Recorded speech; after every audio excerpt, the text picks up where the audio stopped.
Alright. This is a game called This Is Not Your House. Kind of happy. I don't know why I'm here though, so that's a problem.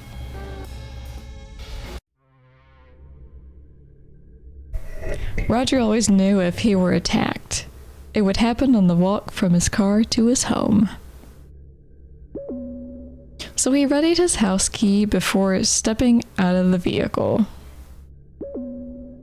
keeping it ready as he walked to the trunk of his car. He hangs his groceries from his wrists, keeping his fingers free to open the front door without fumbling. As Roger makes his way to the porch, his eyes start darting between the house's corners. Somewhat suspicious. He'd read about a young woman being ambushed in her driveway the week before. He tries to put it out of his mind by counting how many steps it takes him to reach the front door. But he can't stop listening for the sound of someone rushing toward him. Can you imagine just being so paranoid when you get home that you're just listening for someone who might be in the bushes? Granted, you know, it could happen, but what are the odds? There's a gentle breeze and the white noise of distant traffic. Roger assures himself he is right to remain vigilant.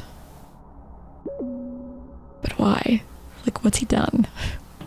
It only takes a split second for someone to get the drop on you. Steady with the key now, smooth as fast.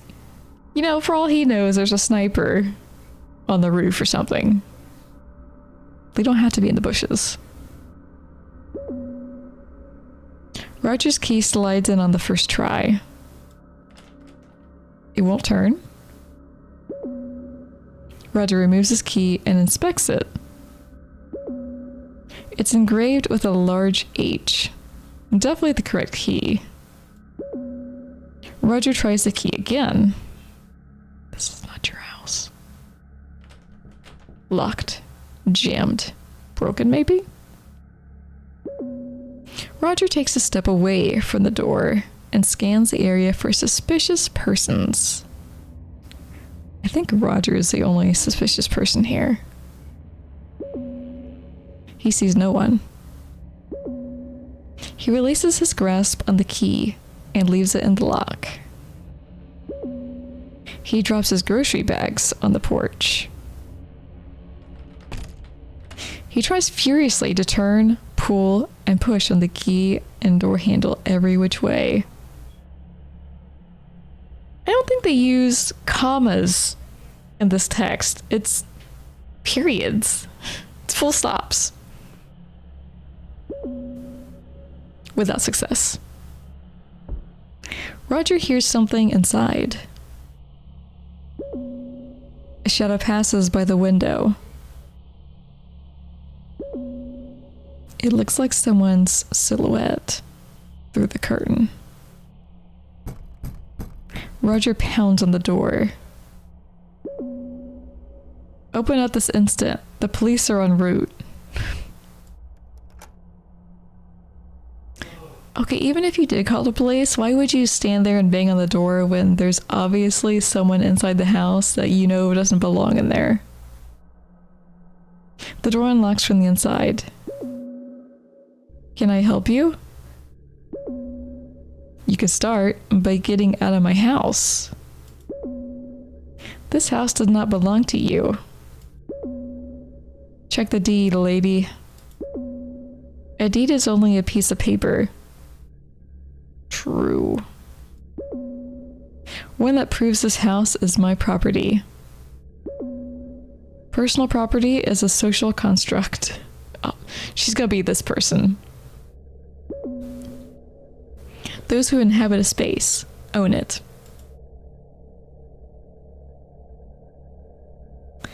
We're gonna take our house back. I have a rotisserie chicken cooling off out here. I'll be eating in my dining room before it's room temperature. The homeowner attempts to shut the door on Roger. Roger swiftly jams his foot between the door and its frame.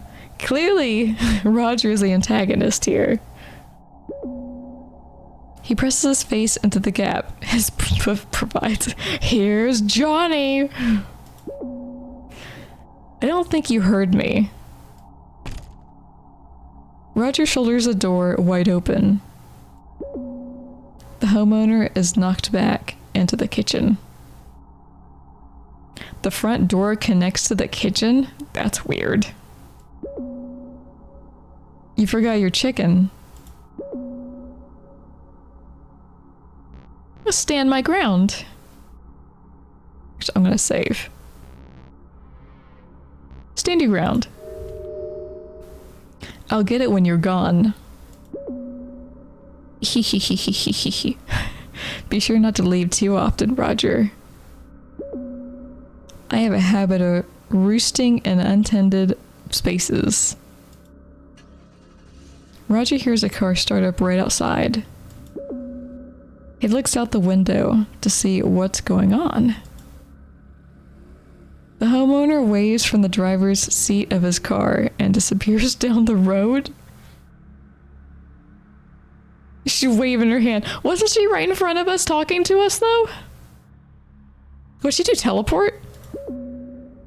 It can't be. Roger whirls around. The homeowner is no longer in his kitchen. Oh, well, maybe it's a supernatural thing, I don't know. He proceeds to clear the house, or maybe it's all in his head. Room by room, until he is sure she's gone. Roger spent the next few days gathering up every trace of the homeowner's presence and passed it on to the authorities. Doilies, table runners, oil drape runners, candles. It seemed like she'd lived there for years, leaving things in odd places only someone familiar with the space would. It took Roger an additional half day just to rearrange the furniture. Thankfully, she hadn't moved in her own. Then, there was nothing left for Roger to do. Except his grocery shopping. He decided to have his groceries delivered by a boy from the neighborhood for a while. He didn't want to leave the house alone. He started to feel silly about it after a few weeks passed. Police couldn't locate his missing car. He bought a junker so he could handle his errands around town. Roger didn't notice the walk from his car to his house anymore. That's weird. The only thing that worried him is whether or not he could turn his key when he got home. New anxiety. A shadow passes by the window. Okay, end credits. Alright, that was really short. That's one ending though.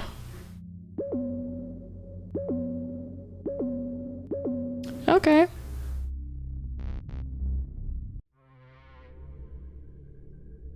So we're gonna do this all again.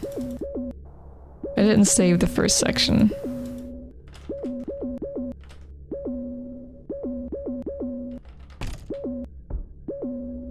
Gotta love that noise.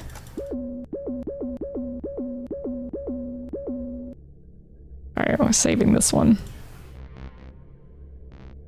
We're gonna take our house back, and then we're gonna change the answer when we come in here. Get the chicken. Roger turns around to collect his groceries. He sees someone analogous to the homeowner devouring his rotisserie chicken? Does she have a twin? The homeowner behind Roger grabs a paring knife. The homeowner clamps a hand over Roger's mouth and shoves a blade into his back.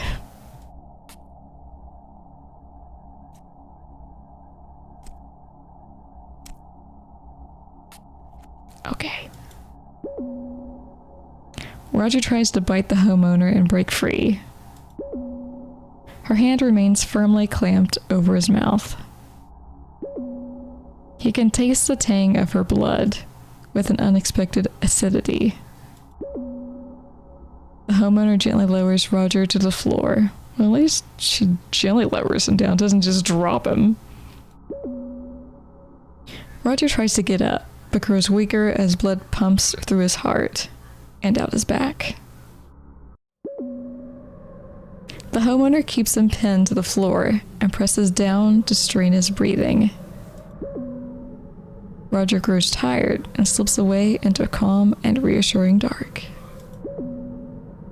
The homeowner's analog grabs the grocery bags and carries them inside. It sets the bags on the floor and steals a glance at Roger. We have plenty to eat tonight. That's what I was wondering what they would do. There may even be enough to store in the freezer. We'll need to dress and quarter it to see how much there is. It? Roger's now an it. Now close the door. I won't tolerate a draft. The homeowner's analog grabs the door and throws it shut. You didn't get your chicken, but we're sustenance for others. Oh, that's good. That's lovely. So the analog drove the car away in the first one, and the homeowner hid somewhere in the house while he was distracted.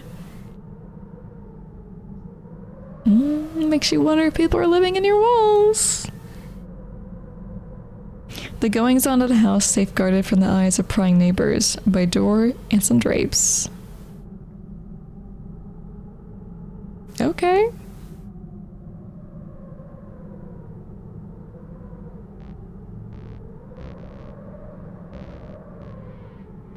Right, let's load.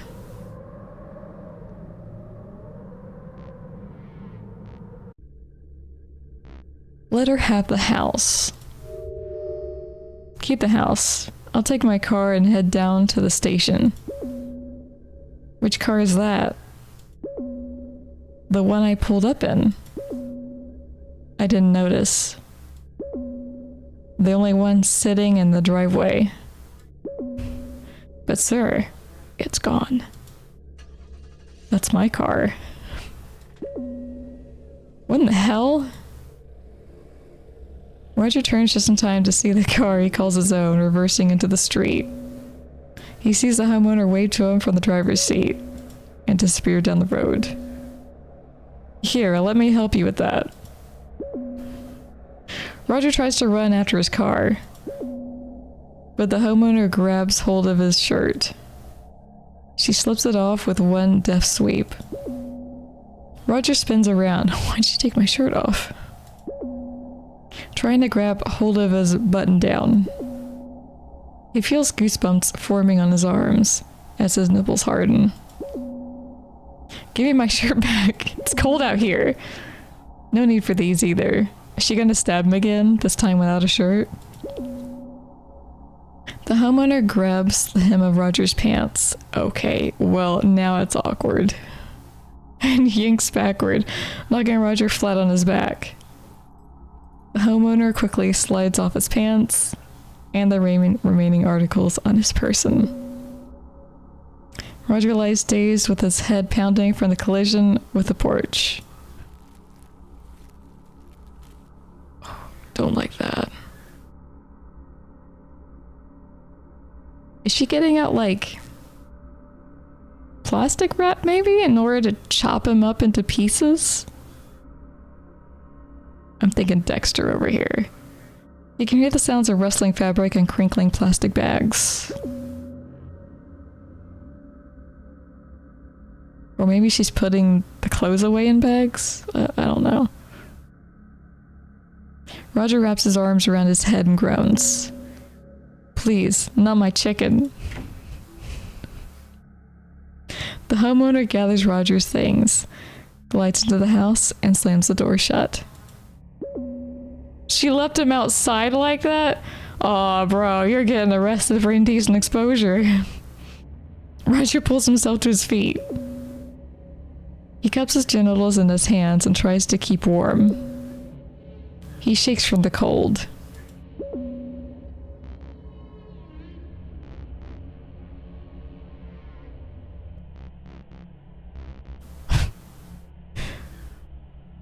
I'm gonna break down the door while we're naked.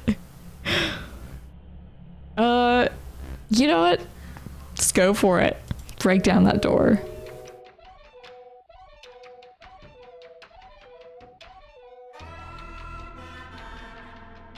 Roger's a strong man, but not strong enough to break a door down with his bare feet. So instead, he takes a swing at the door's window. He feels something warm and slippery pour down his arm as he fumbles with the deadbolt. He manages to get a grip on the lock and slide it open. Desperate times call for desperate action. Roger opens the door and shuffles inside. He hears heavy footsteps from the floor above. The steps indicate the homeowner is headed for the stairs. Shit. Had she found his shotgun? Well, Roger only had a moment to act. There's so many choices. Arm yourself. Roger darts to the knife block in the kitchen, a mere 15 feet away. He yanks out the butcher's knife and wheels around, heading for the stairs. I mean, at this point, I probably would try to go find help. Butcher's knife. Shotgun. Who's gonna win? Even if you have a terrible aim with a shotgun, you're still gonna hit something. A yellow flash and flicks a cinder. Roger lies dead. Practically eviscerated by his own shotgun. I told you. You don't gotta have good aim. But apparently, she had good aim. The homeowner calls the police to report the incident. What is left of the body is labeled a John Doe. It is cremated by the town according to protocol. If you get eviscerated by a shotgun, you're cremated? Okay, they've done this before, I see. The local paper released a story about the incident, labeling Roger an unidentified drifter and the homeowner as a neighborhood hero. Some locals got the story and recognized Roger from the area. A correction was printed, but it portrayed Roger as an unstable addict to account for his state of undress and violent behavior. Local officers used Roger as a cautionary tale at school assemblies to display the dangers associated with drug abuse. Poor Roger. He just wanted his home back. The homeowner was heralded throughout the state as an example of someone who defended themselves when police were nowhere in sight. She was paid handsomely. Fake news.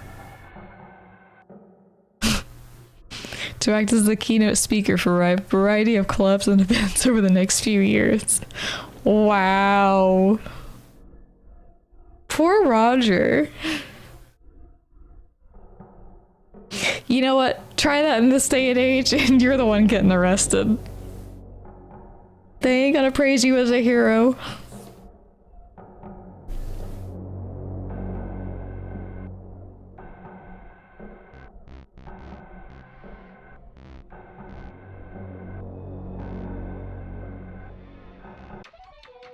Okay, we're gonna hide and ambush this time.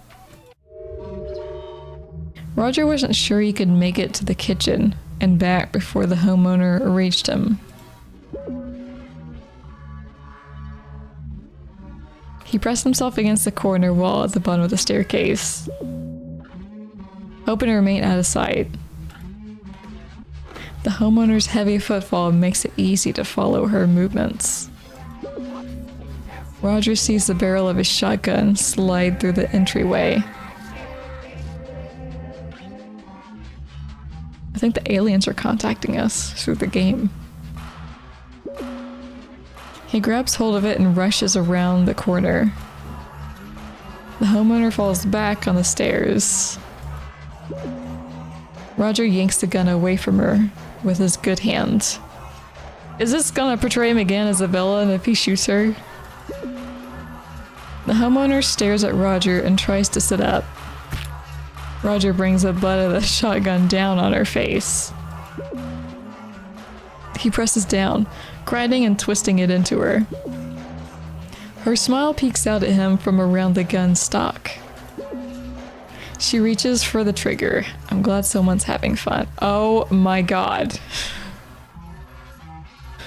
Well, he didn't see this coming, did he? Roger pulls the gun away and brings it down on her face. He does it again. And again.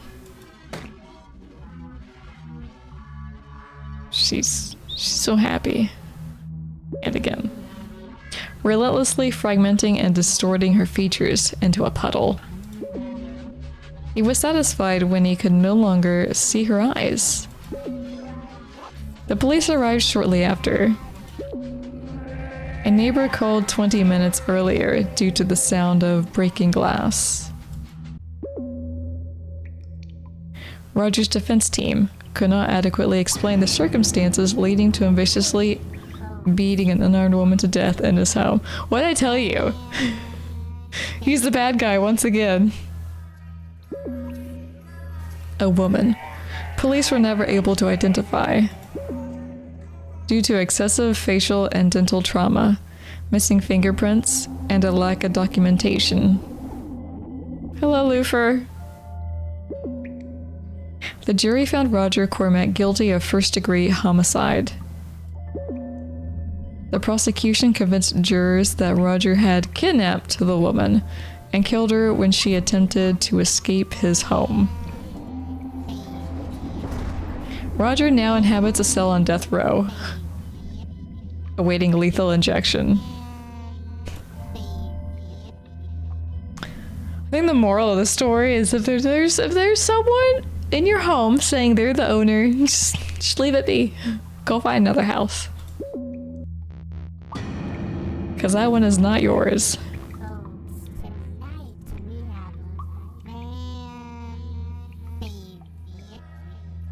Oh shit, God damn it, I overrode that one.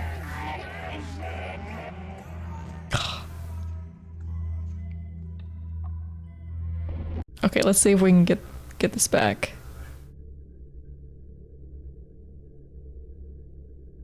I think we chose to let her have the house.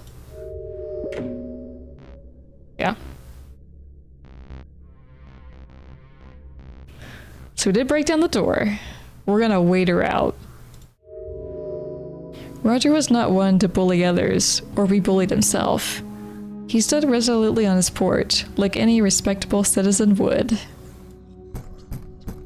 He spent the first few hours hollering and pounding on his own front door. As it grew late and cold, Roger began to lose feeling in his extremities. His pounding became limp and inconsistent, and his hollers turned to hoarse whispers. He became warm and a bit drowsy. Roger reasoned it was best to get some rest and resume his valiant opposition in the morning. Morning did not come for Roger. He sat on the porch, curled up, and nestled his head against the front door. It was the comfiest and the sleepiest Roger had ever been. The homeowner discovered Roger at dawn and called the police. Cause of death was determined to be hypothermia. He was tagged as a John Doe and placed in a morgue to await cremation. Hypothermia. Roger's final moments were warm, and he was not afraid. I mean, that's a pretty good ending, right? Not really. Okay, we're gonna seek shelter now. With no immediate means of retaking his house, Roger thinks it best to find somewhere to rest. This is a game about feeling sorry for Roger. That's all this is. He takes off into the woods in search of shelter from the elements. Roger finds a grove just before dark. At its center stands an immense hollow tree. Roger crawls inside and huddles against its bark for warmth. It protects him from the biting wind outside. As he settles into a comfortable position, his breathing slows, and he drifts off to sleep. He wakes the next morning to terrible hunger pangs. He crawls out of the tree and onto the dewy forest floor. He scrounges around, looking for food. He happens upon a large growth of mushrooms. Oh man. Nocturne, would you eat the mushrooms?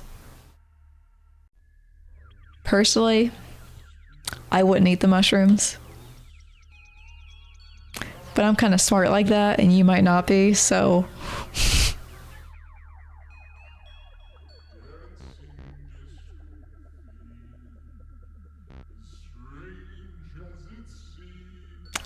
Nope, he says. Psh, you don't gotta lie.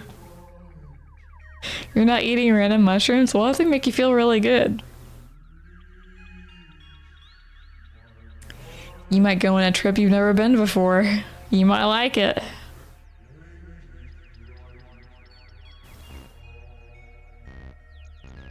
I suppose we're not gonna eat the mushrooms this time.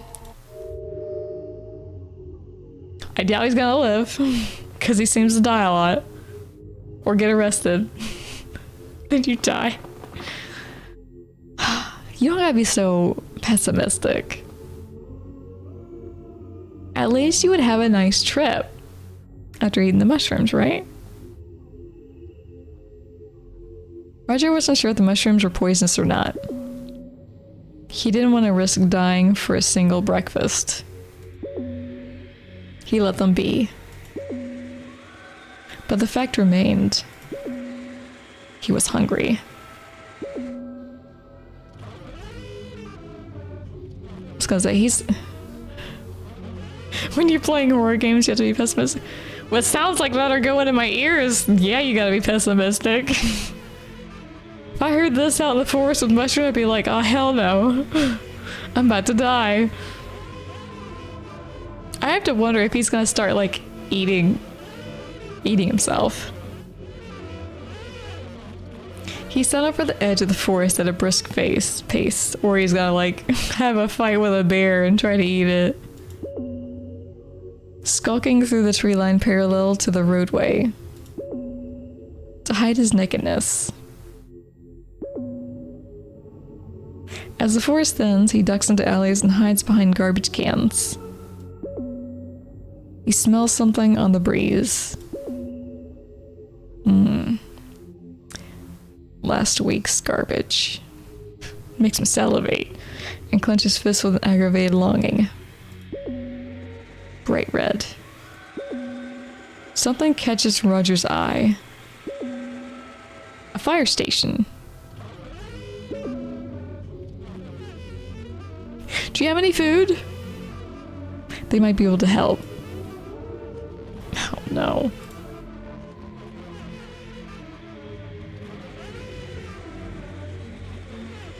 They're gonna think we're crazy. And since we are crazy, we're gonna follow the scent of food. Roger's hunger takes hold of him. It demands satisfaction. So he follows the scent in the air, like a bloodhound. He finds his way to the nearby Ultra store. The welcomer at the door barely notices him, distracted by a handheld gaming device. I don't care how into the game you are. If someone strolls into the store butt naked, you're gonna notice. I'm sorry.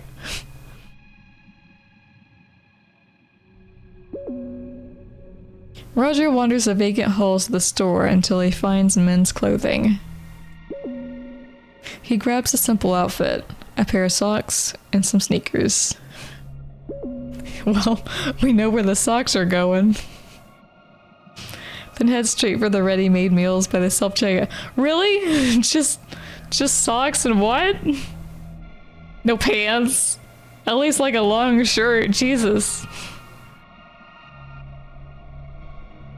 Then head straight for the ready-made meals by self-checkout. Piping hot pizzas for breakfast. Pizzas for breakfast? Piping hot pizzas for breakfast. Roger grabs one of the boxes and takes a seat on the floor in front of the display. He uses the box as a plate and chows down on the warm treat. I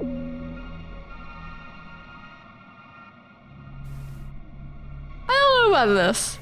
I think he ate the mushrooms. And now this is all playing out in his head, or he's doing this stuff because he's a dingus. But I'm pretty sure if there's hot pizza somewhere, that's not gonna be unmanned. Just like someone's gonna know as you butt naked with nothing but sock. A sock on you and something else. I forgot. Probably a hat, maybe. Shoes. I don't know. A bit sleepy but satisfied, Roger takes a moment to think. With some warm clothes and a full stomach, the answer strikes him almost immediately. Roger shuffles out of the store, leaving discarded pizza boxes and tags in his wake. He took more than one box?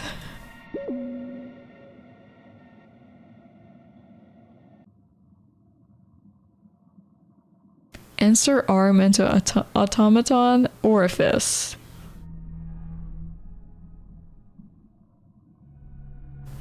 We're on shrooms, right? He makes his way to the ATM outside the store's entrance. ATM? What kind of ATM says that? Roger reads the display and looks down. He sees the ATM's orifice. Orifice, what a way to put it. He slides his arm inside. It is cold, pulsating. Roger looks up at the display. His fingers grope around inside the orifice for the keypad. Roger feels the raised shape of the numbers on the keys. He pokes his pen into the pad. The ATM produces his funds. Roger pays for the clothes and pizza while checking out some additional supplies. Oh, okay. He paid for everything. It's fine then. Roger had never committed a criminal act. He was distressed to discover how easy it was. At his own house in broad daylight. No one paid any attention as he hooked a hose up to the gas tank outside the house. No one batted an eye when he broke the kitchen window. Or ran the gas tank's hose through it. Not even when he threw the lit Zippo inside. The neighborhood only took notice when they heard the result. Yeah, I suppose so. The fire department was first to arrive on the scene. Roger was impressed by the response time. Thankfully, their investigative abilities left much to be desired. They declared the fire a natural accident caused by a gas leak. Well, I mean, they're not wrong. Or arsonist.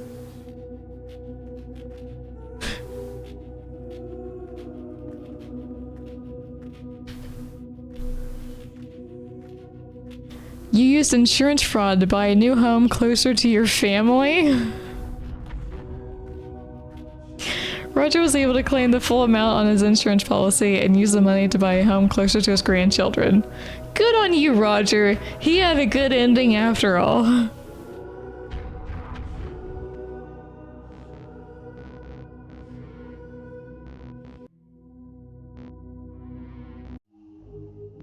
Alright, let's go to the fire station now. Reason compels Roger to stop at the fire station and seek assistance. He knocks on the front door. The man who answers seems unfazed by Roger's lack of dress. Oh, another one of you. This is the third one this week.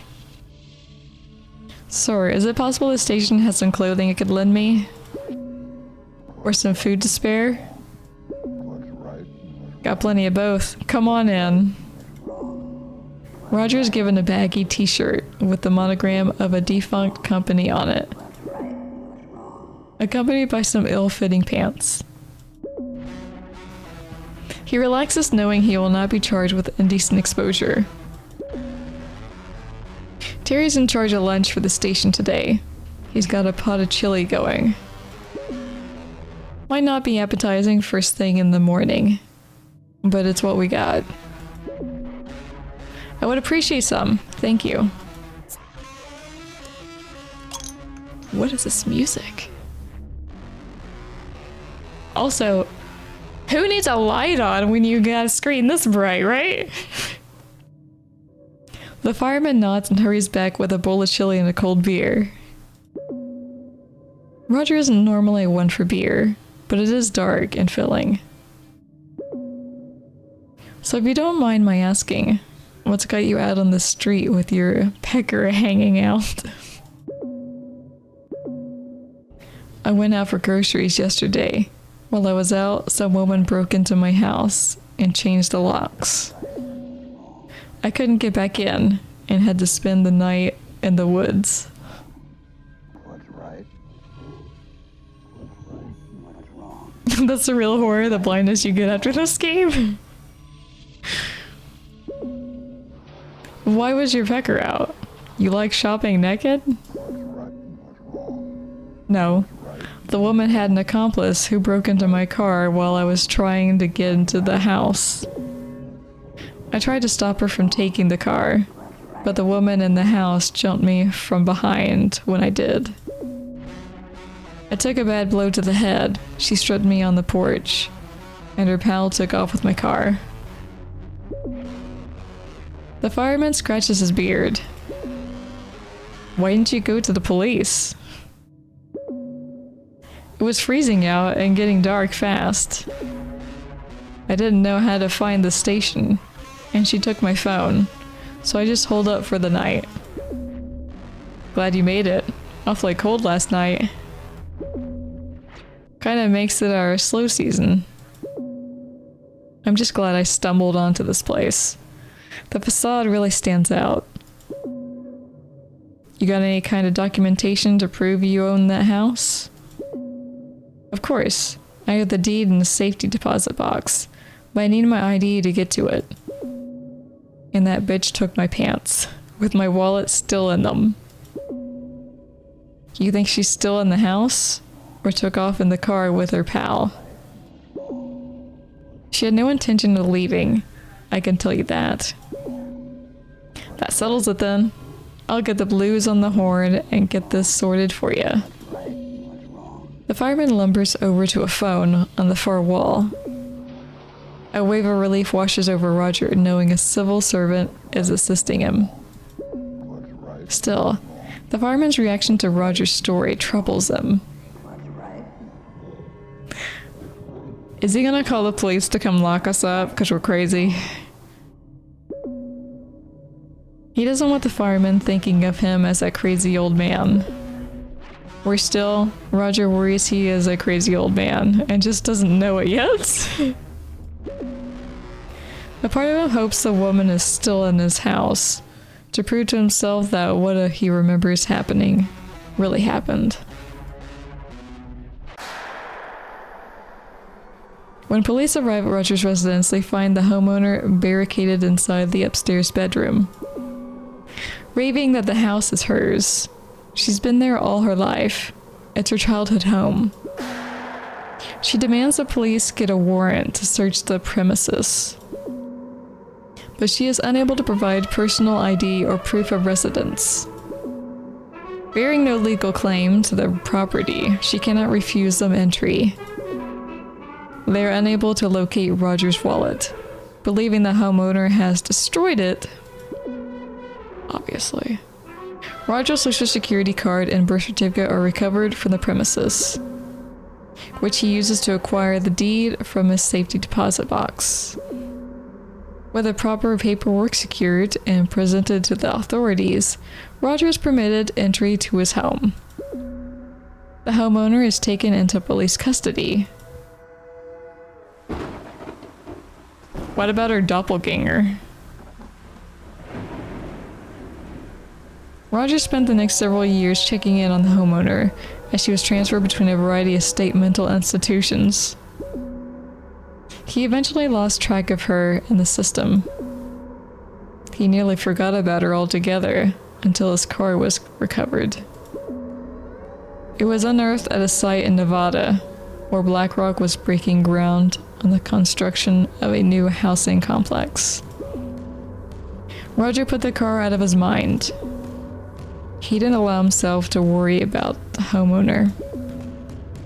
He kept his shotgun at his bedside and slept easy. Civil service.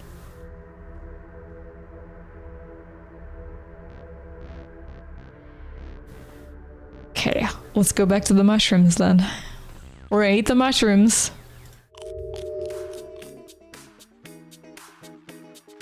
See what you'd miss out on?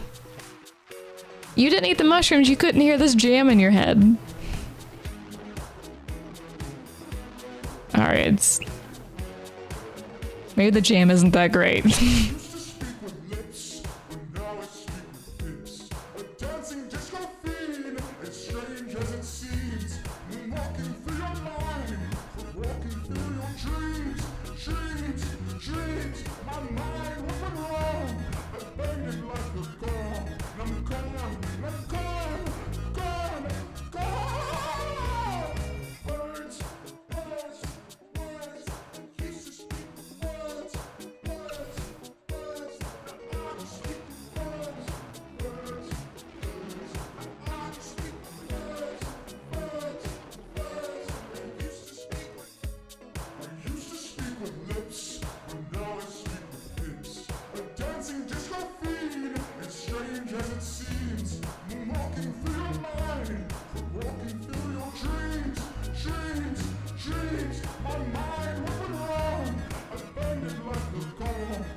Rocking out, baby. Oh yeah. Roger consumes the mushrooms with a desperate ferocity. They have a bitter taste, but Roger's hunger allows him to chew through it. As his belly fills with the mushrooms, he starts to feel ill. His head begins to spin. His manner of thought shifts and becomes fluid. Is this Tiny Tim singing?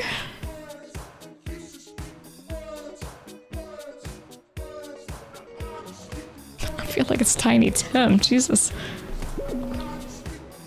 Roger sees the world around him as a part of him. Or he as a part of it. A very small part. A moat. The homeowner was right. In part. Personal property is a construct. But habitation is not means of ownership. He did not own the immense tree anymore after sleeping in it than he did before knowing of it. The mote merely landed on the tree. In the morning, it came upon some mushrooms and began thinking of the world before itself. I don't know what this image is. Is it like something burning? It surrendered itself to the soil, to the cool damp, to the network, forsaking hunger. This is what you see when you're on shrooms, by the way. Makes total sense, right? Forsaking words. Words like Roger. And returning home. Ego death? You died by becoming part of the fungal network?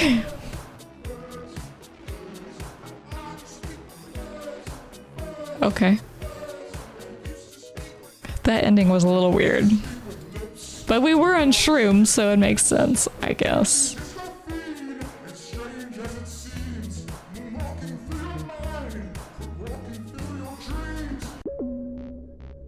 Okay. Find help.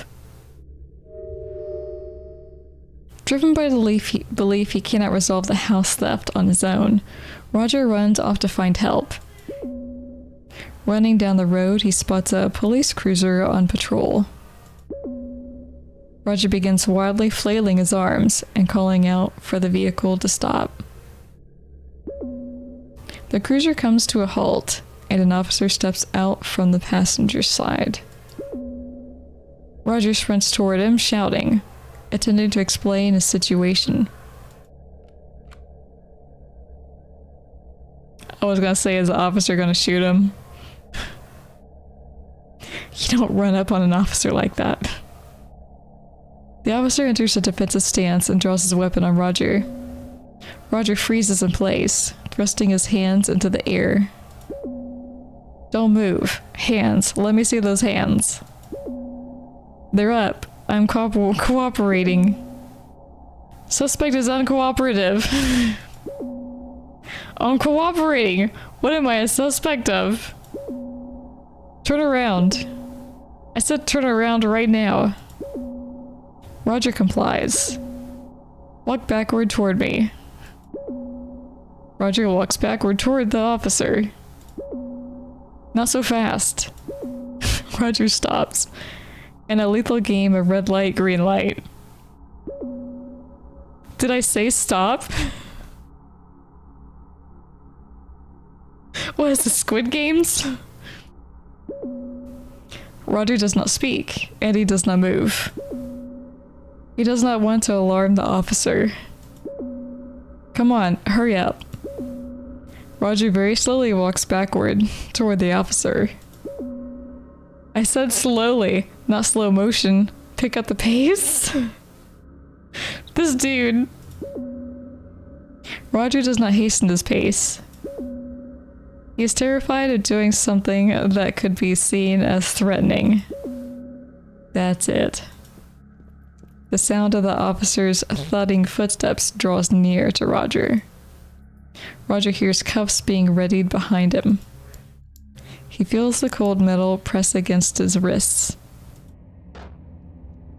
The officer thrusts Roger against the hood of his car. Roger can feel the cuffs tightening further, cutting off circulation. Please, officer, I'm cooperating. The officer yanks Roger off the hood and steers him with the chain of his cuffs.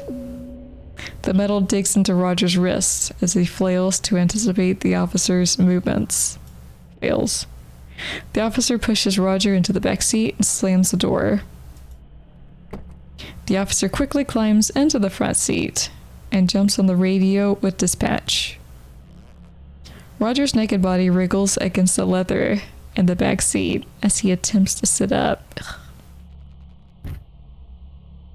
The officer brings his fist down on the car's dash. Keep it down back there. I'm sorry my sweaty butt cheeks are rubbing against the leather of your car. A few tears stream down Roger's face in the dark. The tears make him feel ashamed, but he cannot suppress how angry and helpless he feels. Please, someone has broken into my house. Look, we're passing by it right now. Just pull over. The old someone stole my house routine. Save it for the judge, junkie. I'm not a junkie. I'm a senior citizen and I need help. You don't see many elderly junkies, huh? What are you talking about? The officers sit in total silence as they cruise toward the station. I didn't realize there was more than one. Roger sits back and tries not to exacerbate the situation further. So you're telling us that you went out shopping and returned home to find your locks were changed. That's right. Then I started pounding on the door, and some strange woman answered. Strange? How? What do you mean? She stole my house. Right, but what is it that made her strange to you? How calm she was about it all. Acting like I was a perfect stranger, and she belonged there. The officers glance at one another. So you found your locks changed and a strangely calm and comfortable woman at the door. Yes, but she was in my car as well. Alright, well now you're in that case. So she left your house? No, she was in the house, and I turned around and saw her driving away in my car at the same time. That's called twins. A pair of twins, maybe? They were her. And the car and the house, all at once. So what happened to your clothes? She took them, right there in the porch. When I turned to see the car taking off, she slipped my shirt off. Without even asking? The officers snicker as they share a look. It's not funny. I was assaulted. Sir, if a woman came up to me with a smile and asked for my clothes, I wouldn't report her. She knocked me down and ripped off my pants. Alright, sir. How much have you had to drink this evening? Not a drop. So you're telling me you tried to get into someone else's house in a confused state? Thought you saw two of the same person and watered the streets naked. But you haven't had anything to drink. That's not what I said. That isn't how it happened. You've already given your statement. All I need to know is how much you were drinking.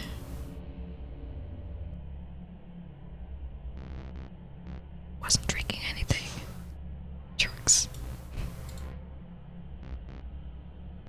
Insist you were sober. I was not drinking. It's true what I said, every word of it. Put a note that the subject is not cooperating, and we haven't been able to positively identify him. My name is Roger Cormack. I've already told you that. Sir, you'll be transferred to a new facility in the morning. Always insist you're sober. You can explain the situation to them. What kind of facility? The kind that has the resources necessary to help someone like you. Well, we all know what kind of facility that's going to be. Oh dear God. Not my mom's house. Roger spent the remainder of his life being shuttled between state mental institutions. None were able to properly identify what ailed him. Without a diagnosis and treatment plan in place, they were unable to release him. He raved about the woman who stole his house and his car. The staff learned to tune out his ravings, as they did with all the other patients. Content to consider his ramblings those of a madman. Forced wellness. unspecific nonsense that you can hear pressing your ear to any patient's cell door. Alright, so let's confess to drunkenness. Roger hangs his head in his hands. You're right, officer. I've had a few too many tonight. I don't know what I'm saying. That's alright, old-timer. Just be glad it's not dementia. I'm probably not even that old. I'm very grateful. Well, you can spend the night in the drunk tank, and we'll release you in the morning. Thank you, officers. Roger spent the last few hours of the evening resting on his cell bench. It was rigid and uncomfortable, but Roger had learned to deal with the discomfort and the service. True to his word, the officer released Roger first thing in the morning. Roger received a pair of sweatpants from the lost and found to replace his jumpsuit. He had no phone or wallet, and no idea what direction his house was in. He'd never been downtown, and didn't know how to find his way out. He'd never been down... Did he live in that house like all his life and he never been downtown? Or did he like just recently buy the house and just never went downtown yet? He focused on finding shelter and food. He spent each day meeting his fundamental needs. Most passerbys refused to look at him. The rest were too frightened by his appearance to speak with him. Everyone kept a safe distance from him.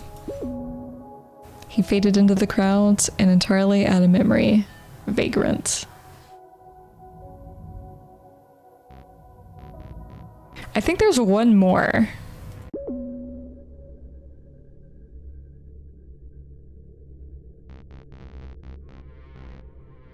Wasn't there?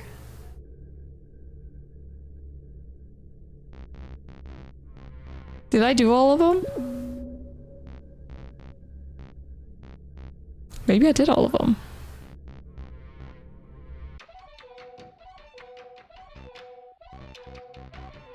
I think I did. I did all of them. Yeah. Alright. That was it. This is not your house. That was interesting, you know? It really made you feel bad for Roger.